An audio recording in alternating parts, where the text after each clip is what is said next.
So, bonjour tout le monde. Um, I'm Pam Eastfeld, the president of PAFSO, and you are hopefully here for a breakfast for people who are interested in joining the executive committee.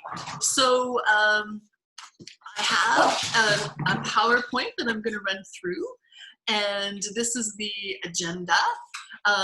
First, the welcome, which is where we are now. Then we'll run through the terms of reference for the executive committee so you understand the fiduciary duties and what would be involved in working on the executive committee. Then we'll go into the code of conduct, which is pretty straightforward. And then a discussion. And excuse me, my dogs are fighting below my chair. Just give me a second.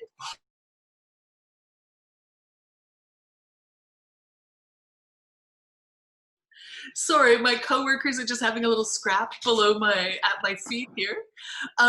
Then we'll go into some of the projects and issues that we're currently working on, which is probably a little bit more of the interesting part.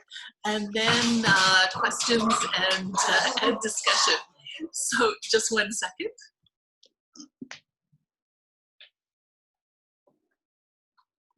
So, c'est une session bilingue. Vous pouvez participer dans la langue officielle de votre choix. L'objectif principal est d'informer les personnes intéressées à se présenter au comité exécutif de les devoirs et les responsabilités. Ce webinaire est enregistré pour que d'autres puissent le regarder plus tard. And please use the chat functions or the question during the presentation. And then at the end, I will open up the microphones and everything for separate comments or questions. So I'll keep going.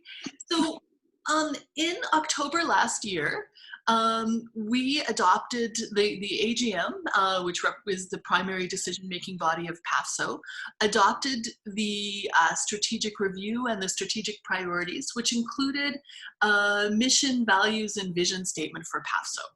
So the mission is to represent the interests of PAFSO, is to represent the interests of PAFSO members by acting as their bargaining agent, protecting the status and standards of their profession, maintaining and promoting the effective functioning of the Foreign Service of Canada, and formulating and expressing the collective view of members on matters affecting them.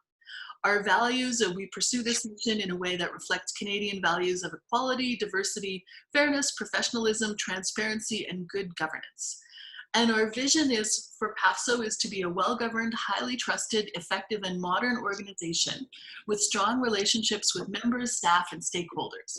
Through effective collective bargaining, labor relations services, and advocacy, outreach, and engagement, we promote and strengthen Canada's professional foreign service and counter any threat of its erosion. So, as part of that, when we adopted the strategic review, one of the commitments that we made, we adopted 3 pillars of activities, and one of them is preserving and promoting the professional foreign service.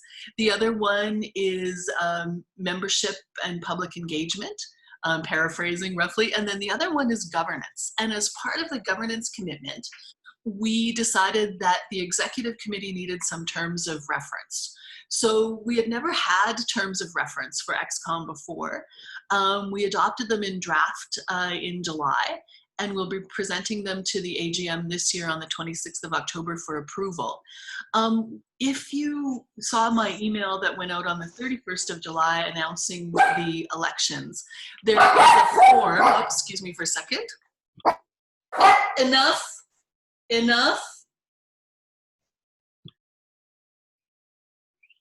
There is a form where we ask that everyone has had a look at the terms of reference and the code of conduct. And so on that link, you can find the full documents. But basically, the terms of reference define the role of the executive committee and outline how it will operate to carry out its fiduciary duty and its other duties on behalf of the members. It complements Article 6 of the PAPSO Constitution, and they apply to everyone on the executive committee, including the president, executive vice president, and the treasurer, the executive director, and employees, officers, and any volunteers that are tasked from time to time to carry out PAPSO business. So our fiduciary duties, obligations fiduciaires, are to supervise la conduite des affaires de la PAS et donne des directives au directeur exécutif ou à la directrice exécutive qui est chargée de la conduite des affaires au quotidien. We're elected in order to give provide the perspectives of our streams, but we have to act at all times in the interests of the association itself. So it's the difference between being a representative of a stream versus a representative for. So we're representatives of our streams. We have also les obligations fiduciaires de diligence, de loyauté et obéissance, which are the standard fiduciary duties. And we have to, we're required to act with honesty and good faith, and to exercise due diligence in our functions. So these are all pretty straightforward, but they had never actually been spelled out for executive committee members and held, put forward as a formal commitment. So we've done that. Sorry, I think I just went forward no. So part of our obligation is we establish objectives and evaluation criteria for the executive director's annual performance review, which is done by the president in conjunction with the staff relations committee. And we vote on the recommended rating and associated bonus at an in-camera session. And this is something new that we've only been doing in the last year. The previous executive director was on an indeterminate contract and had never had a performance review or a performance evaluation, despite it being a requirement of the contract. And this was, PAFSO, successive generations of executive committees, including, me when I was president from 2009 to 2011, had in fact not been exercising their fiduciary duty. So we've changed that time. The current executive director is on a 5-year contract, renewable. And rather than getting a standard increase with each, her salary doesn't go up each year, she is on a, she's on performance pay. And so that's what's voted by the executive committee each year. The executive committee is also responsible for strategic planning. In October 2019, we approved the strategic review that I mentioned, and the priorities, which are the ones that I outlined. On est responsable d'évaluer le rendement organisationnel chaque année et de rendre compte à les AGM. On est également responsable d'approuver les projets de budget annuel préparés et recommandés par la directrice exécutive de concert avec le trésorier, d'approuver les grands projets, d'examiner les états financiers trimestriel et de garantir la conformité avec les politiques de l'association. So fairly standard for a board to be responsible for overseeing the budget and making sure that your spending is in line with your priorities. We have 2 standing committees that are outlined in the Constitution: collective bargaining, which deals with negotiations and other issues related directly to the FS collective agreement. That one's chaired by the executive director. There is a vice chair, which is normally the president or the president's delegate. And then the executive vice president and the treasurer are normally on that committee, plus others on the executive as they want to be. That one and the finance committee, normally there are not outside members of executive or they're not regular members who are not part of the executive on that committee, although they could be if they're nominated by us and agreed by the executive committee. The professional committee is responsible for issues related to the Foreign Service as a profession, such as professional development and training. So right now, I'm doing this breakfast in my capacity as chair of the professional committee, or I organized it as in my capacity as professional committee chair, and I'm presenting, I guess, as president. The conference, that's another thing that we organized, and things like that. If we do a mentorship program, that would fall to the professional committee, but also broader issues like, you know, whether the professional foreign service, should we be, you know, doing some sort of campaign or anything like that. Then we have other committees that come up, you know, that can change from time to time depending on what issues are going on. I mean, we have finance committee is a standing committee, really. Staff relations, which deals with the executive committee's evaluation as well as relations with our staff's union. Governance, which was responsible for drafting these terms of reference and the code of conduct, and would deal with violations or issues that come up in the term of reference. Communications, and so on. Then we have task forces from time to time that deal with specific projects. Right now we've got one trying to revitalize Bout de Papier, another one looking at the integration of the FSIA, and these will disband when the job is done. That's the difference between them and a committee. If you're on XCOM, we ask that everyone, you know, should be on at least one committee or task force for the whole time they're on XCOM, and expect to spend about 4 or 5 hours a month. We have our regular meetings of the executive committee 12 times a year.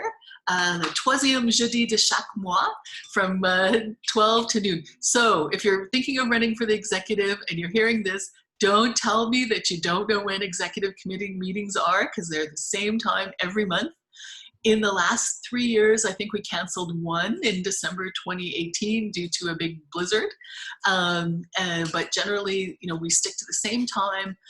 They've been online the last few months due to the pandemic, but in theory they could return to being at the PAFSO office. Although I frankly like the online system; it's a lot easier and makes it, you know, very much easier for people to join remotely. We use Robert's rules.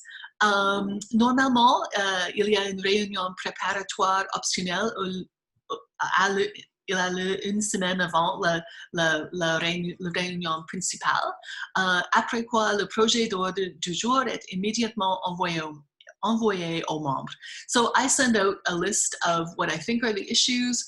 We have a prep meeting where people have a chance to tell me if they want to bring forward an agenda item, and people have a chance to ask, you know, what is that about? Because we don't have a lot of time at the individual meetings to give a lot of background and so on.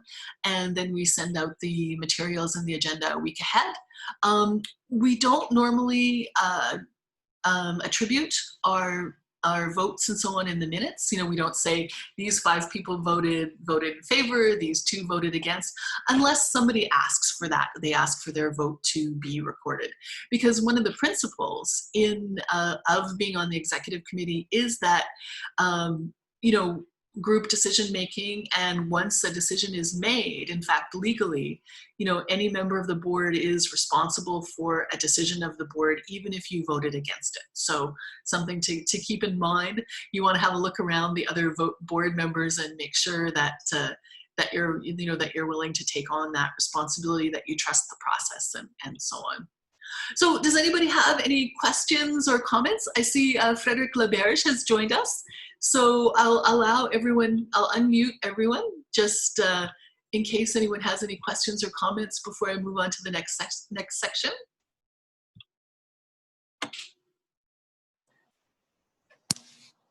Going once? Twice? 3 times? Okay. I know this is fascinating. I'm just going to whip through the rest, and then hopefully we can get to the more exciting part in the next after this. So one of the obligations that you'll see when you read the full terms of reference is that everyone is subject to the code of conduct and the conflict of interest guidelines. So we haven't actually developed the formal conflict of interest guidelines, except to say, very generally that you are not supposed to take a benefit, but we refer to them in the code of conduct, and we ask people to review the government conflict of interest guidelines and accept the principles. So we'll ask everybody when you join XCOM to acknowledge your support and understanding by signing both documents, declaring any known conflicts of interest each year that you serve on the executive committee. And as part of the nomination process, you might have seen, if you clicked all the way through to the form, we're asking you to confirm your understanding and acceptance of these fiduciary duties and obligations as part of the process. So part of this is so that nobody can say, oh, I didn't think I was going to be involved in whatever. Because sometimes, it doesn't happen very often, and hopefully we are, we're not in a phase where we're dealing with some of the heavy issues that XCOM was dealing with the last couple of years. But sometimes there can be serious decisions that need to be made with implications for people, on our staff and other issues, and people need to understand that when they sign on to the XCOM, there are certain responsibilities that go with being on the board. And that it's, this is a working board. It's a serious commitment that you make when you sign up. Le code ne peut pas prévoir toutes les situations, mais on s'attend à ce que les membres du comité exécutif agissent avec intégrité et de bonne foi, avec professionnalisme et éthique, et conformément à la mission, aux valeurs et à la vision de la base. Ils ne doivent jamais se comporter de manière à porter atteinte à la réputation de l'organisation. So, fairly standard, open to interpretation to a certain extent, but, pretty much, most people, I think, understand how they need to behave if they're representing a board. Some of the highlights, respecter l'information obtenue dans l'exercice de leurs fonctions, et prendre toutes les mesures raisonnables afin de protéger cette information. So, you will have access as a member of XCOM to some information that's not available to the public or to the general membership, and we expect you to exercise normal good judgment in protecting that and not using it for other purposes.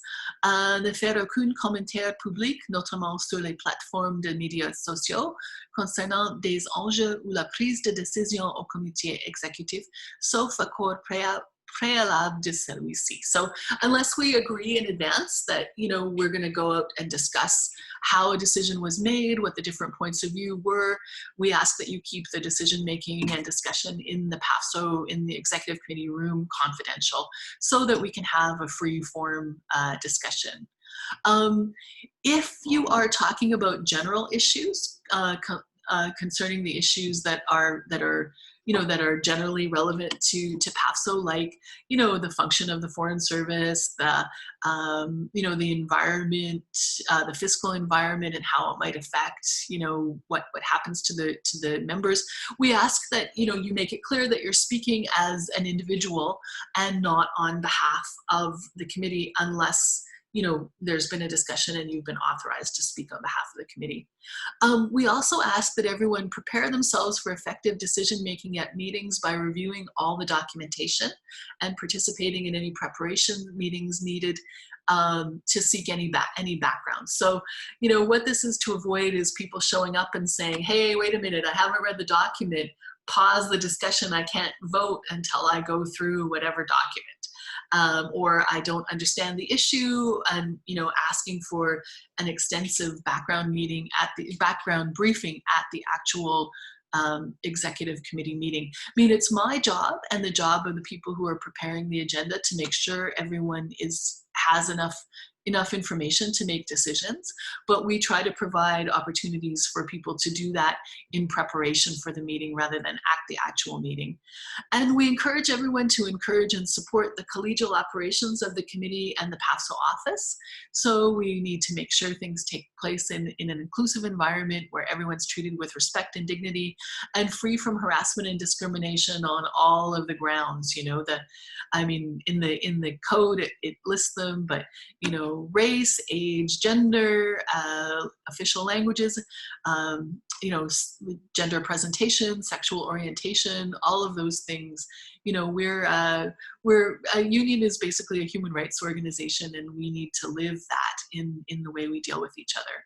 And then, what I alluded to before, we expect everyone to support XCOM decisions after they're made. I mean, there will be debate, there will be a lot of discussion, but if once a decision is made, we expect everyone to support the decision, and that we, communicate externally as much as possible with one voice. So does anyone have any questions or comments on that? I'll unmute you all. Question, commentaire? Do you know when the conflict of interest guidelines are scheduled to be completed? We're working on them right now. We may have them for presentation at the AGM, but I'm not totally sure. I'll work on them. They're not going to be very extensive. I mean, they will basically be what we have in government, more or less. You're not, you shouldn't have a benefit to yourself. You shouldn't think that you need to recuse yourself if you are voting on anything that directly affects you, or at least flag to the committee that you have a situation, that kind of thing. Any other questions? Okay, then I'll go on to the next part, if that's okay.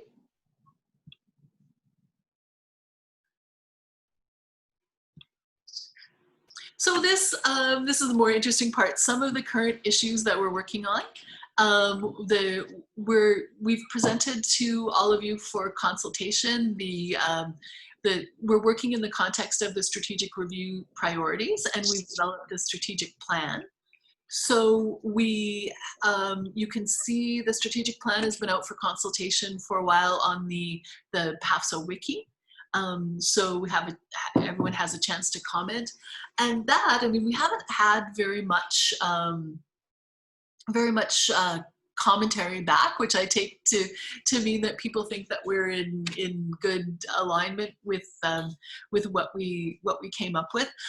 We had to readjust. We had to add some stuff on COVID-19, since that is really going, that's taking up a lot of our bandwidth, and that will have all kinds of both immediate and strategic implications. So I would say, like, right now, every meeting since February since December, January, has had COVID-19 response as the main item on the agenda, and we've always spent at least a good half hour or more talking about different things related to that. But I mean, that's going to be huge for all of us going forward. I mean, there's the whole issue, all of the occupational health and safety issues.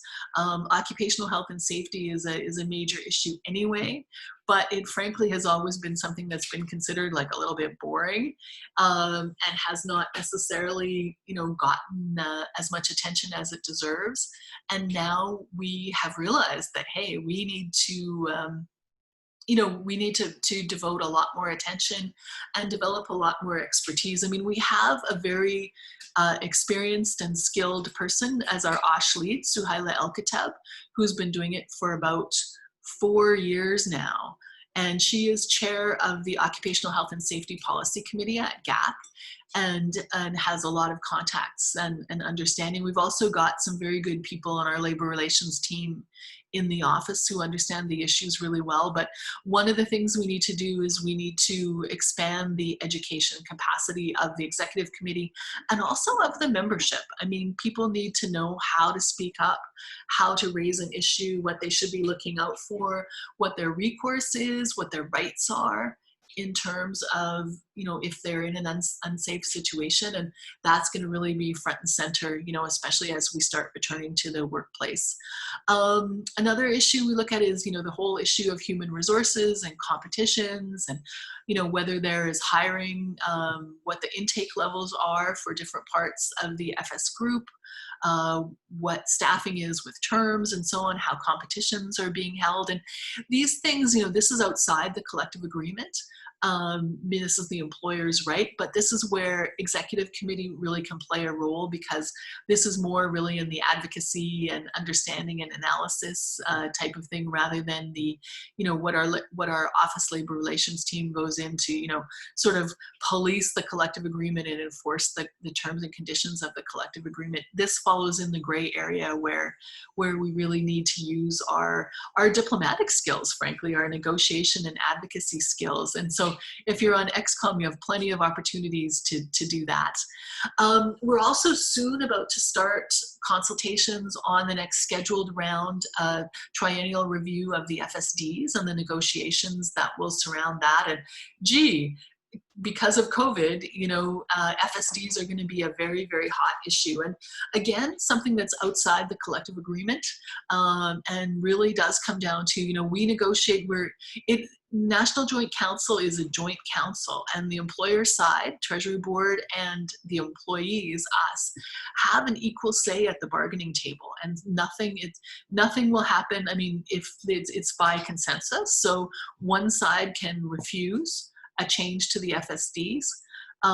So you really do have to negotiate and know what you're doing. And what we found in COVID especially is that our current FSDs are just not designed for what we've got. So there are going to be some major changes and some major work to do there. Despite the fact, that we're really lucky, we have a contract that goes till 2022. In this coming year, starting, probably this next spring, we're going to have to start the consultations for our next round of bargaining. We'll need to go to the membership, and we're going to need to do analysis and figure out what we need to get in the contract for next time around. And again, influenced by the COVID situation, what do we need to do? We're already seeing things like, for example, the situations with childcare and the need for leave, and the inability of parents to work while they're caring for kids when childcare, schools, and so on are not available, is disproportionately affecting women. Are we going to be able to seek some way of dealing with some of this stuff in the next contract? These are questions that we're going to need to deal with. We're continuing to work on our governance issues, including the future of my job, which is right now it's on a pilot basis, and the pilot goes officially till the end of this year, 2020. Our original plan had been to present a full package to the members this fall to ask everyone to make a decision about making it permanent. And investing the money in, structurally in our budget to have a permanent full-time president.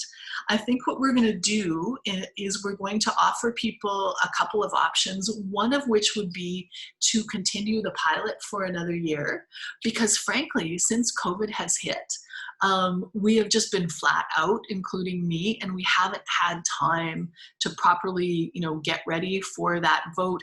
And also, I don't think, given that this is such a weird year and there are so many issues going on that are unusual, I don't think that this is a good year, a fair year to ask people to make such a big permanent decision.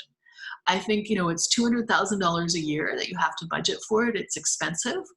And I think what we're going to offer people is, sure, the option of making it permanent if people want that decision, but also the option of extending the pilot for another year and having the decision next year. Because personally, my other point to people is that I don't think you want to be without a full-time person, a full-time FS working for PAFSO interests right now.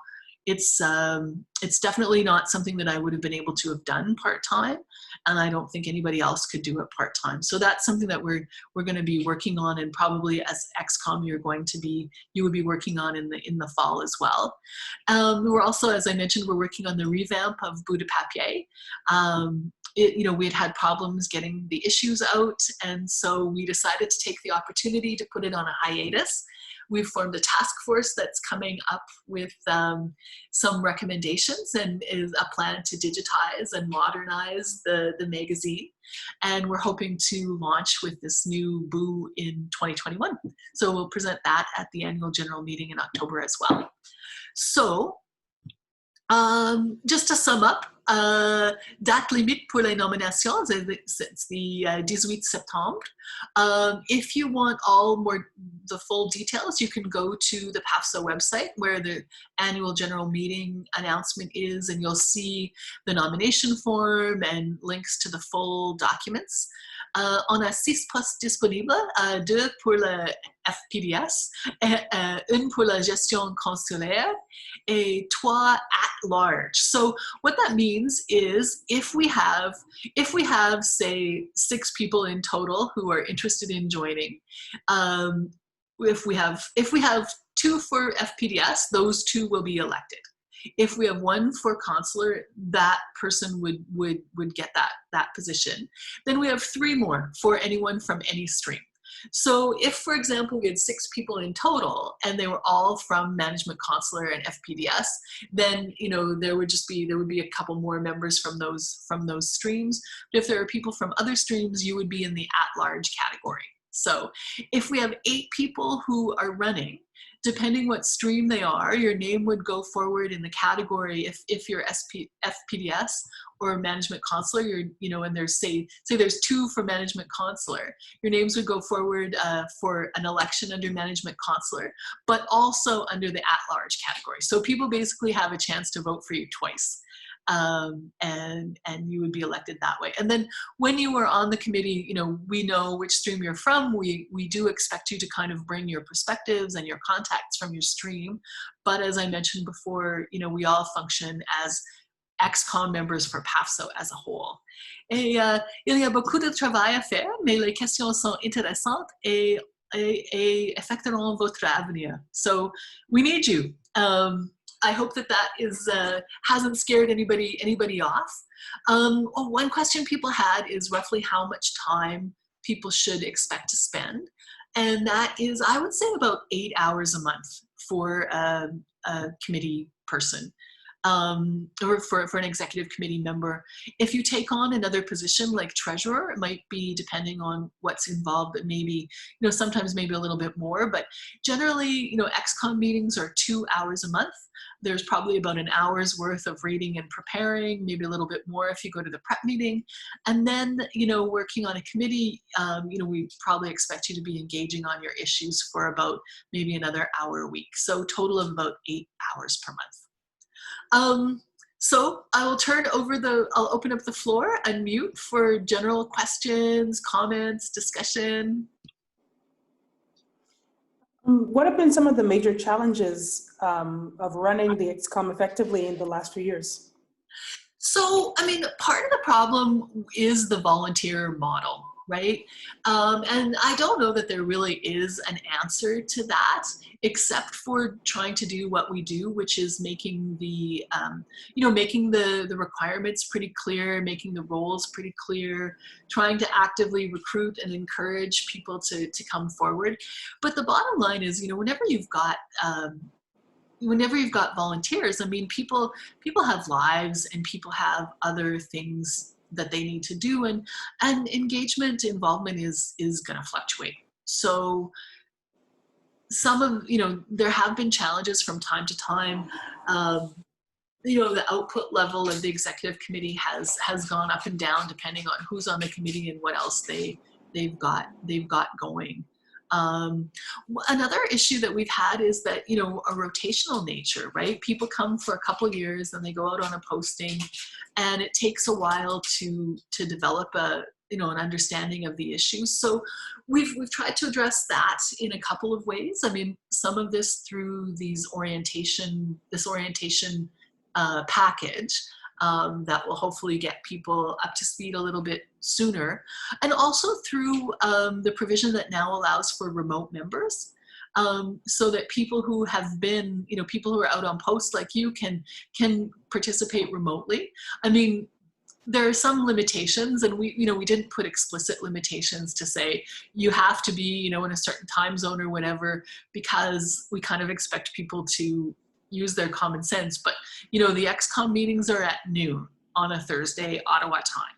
So if you're not in a place where you can be awake at noon, it's probably not really going to work.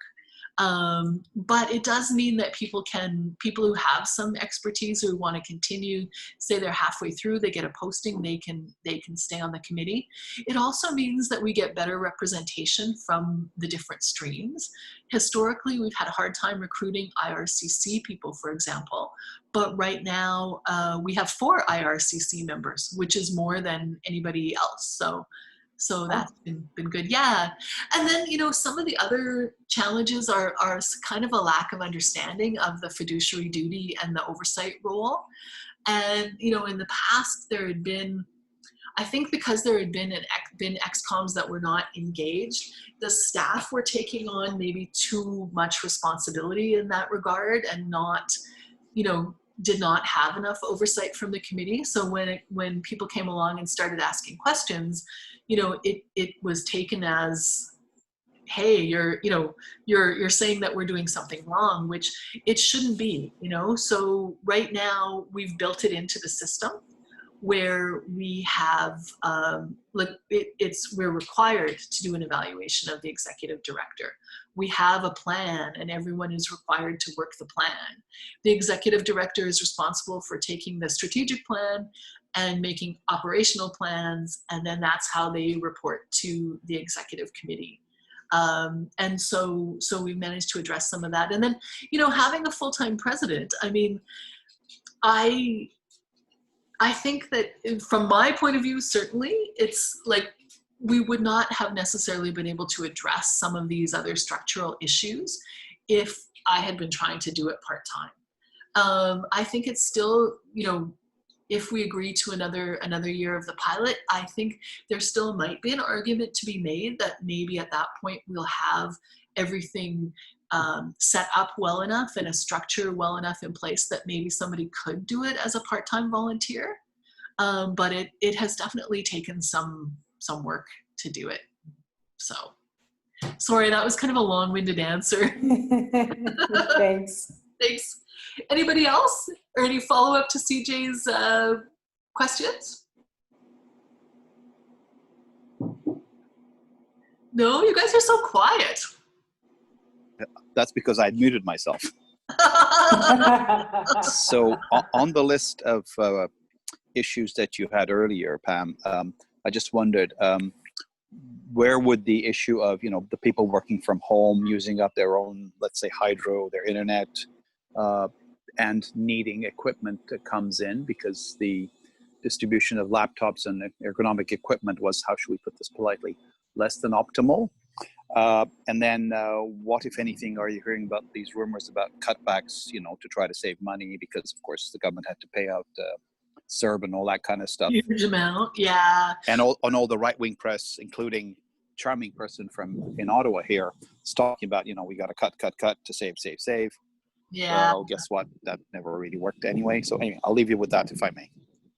So that, I think, that when I was doing up my little list yesterday of issues, that I was putting in the COVID-19 kind of strategic response area.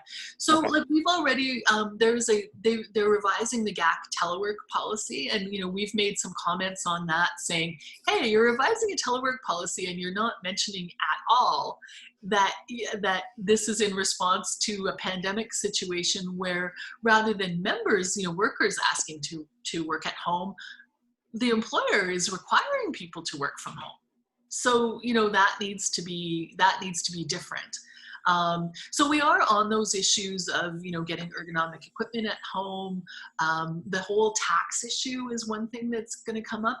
Whether CRA will allow employers to issue this tax form, whatever, that will allow people to claim back some of their costs for electricity and things like that when they're at home.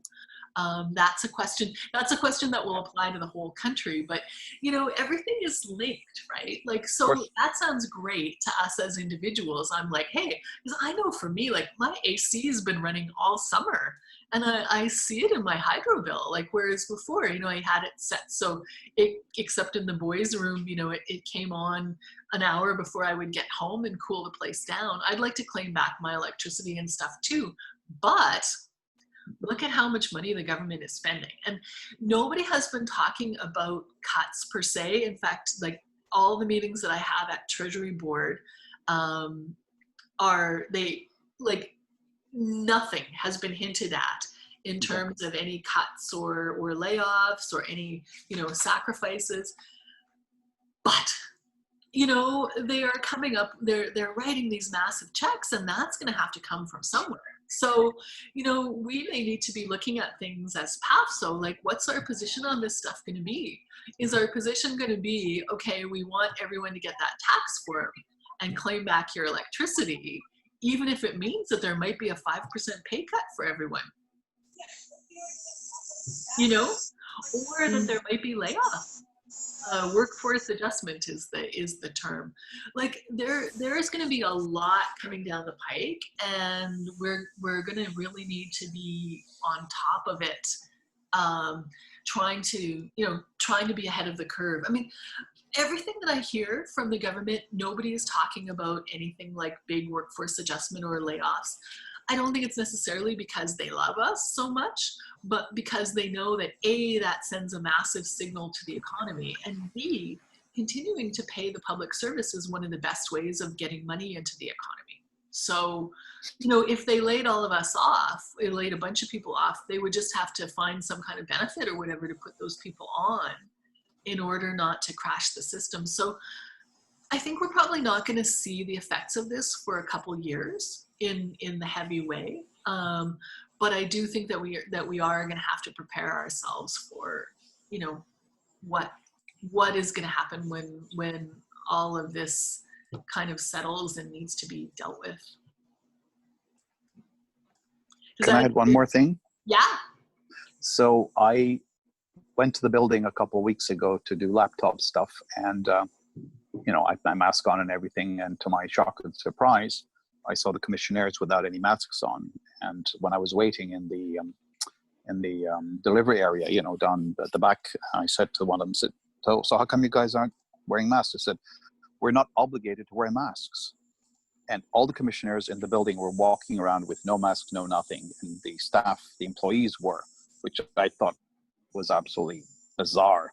So anyway, in the survey, which I answered, Reed sent out last week about, you know, part 2 of the how people are feeling about coming back to work, blah, blah, blah. I made reference to that. I just found it, the inconsistency, very odd. And some of them were, you know, coughing and hacking and things like that, which, you know, everybody gets sick from time to time. But the idea that commissionaires who are theoretically responsible for security and safety were not, quote unquote, obligated to wear masks, I found very odd. So anyway, I just want to make sure you were aware of that. Yeah, and I mean, and that's something that we've raised with the OSH committees, you know, at the building level and at the policy level, and something that we'll keep raising. I mean, you know, technically federal government buildings are not obligated to follow provincial or municipal regulations, but come on, if everybody is, you know, in the PAFSO office, I mean, we're all required to wear masks in the public areas of that building, the Times Square building. You know, as soon as I walk into the lobby, it's like I have to have my mask on, I have to have it on in the elevator. Walking into the office, I have to. I mean, once I get into my own office, I can take it off. But if I go out to the washroom, I'm supposed to wear the mask. And, you know, it just seems it flies in the face of common sense that that's not applied in a federal government building. I mean, it does become a little bit of a delicate issue for some of these things, right? Because, you know, there are some people who really it's very sensitive. And there are some unions even. I mean, I haven't heard anyone express this at the NGC, but I know that there are some of the, you know, private sector unions that say, you know, it's an infringement on people to require them to wear masks. The other thing is that the employer is ultimately going to be providing face coverings, not medical masks, but, you know, the cloth ones with face coverings versus masks. And so some of that might be just that they don't have them yet for everyone. So until they have them yet for everyone, they're not enforcing it. So I'd be surprised if we don't get to a point where you have to wear a mask in the lobby and the hallways, the cafeteria, and of the Pearson building. And maybe like in a restaurant, you can take it off when you're at your own desk, you know? I find the concept of, infringement in a time when, there's a collective effort being required of everyone to keep everybody safe, is a very odd concept. But then that's why I'm in Canada, not in the States, right? What can I say? Yeah, Anyway. Yeah, like all those bikers, all down in. I know. Like, weird. Yeah, it's Anyway. very strange. Very strange. Okay. Okay, anybody else? Is anyone running for re-election that we know of?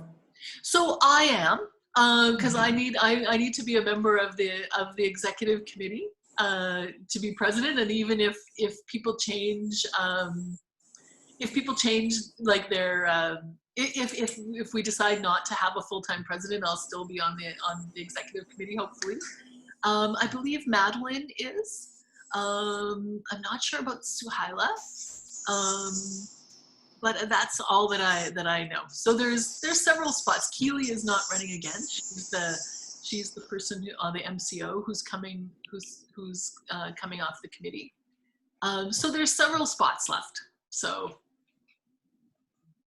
we should be anyone. I mean, last year was the first time we had an election for XCOM in like 20 years, and it was for one position. So I would be surprised if we have an election, although I would love it if we do. If people put their names forward. And Frederick, what stream are you FSIA? I can't remember, sorry. I'm in trade. Trade, okay. Yeah. Excellent.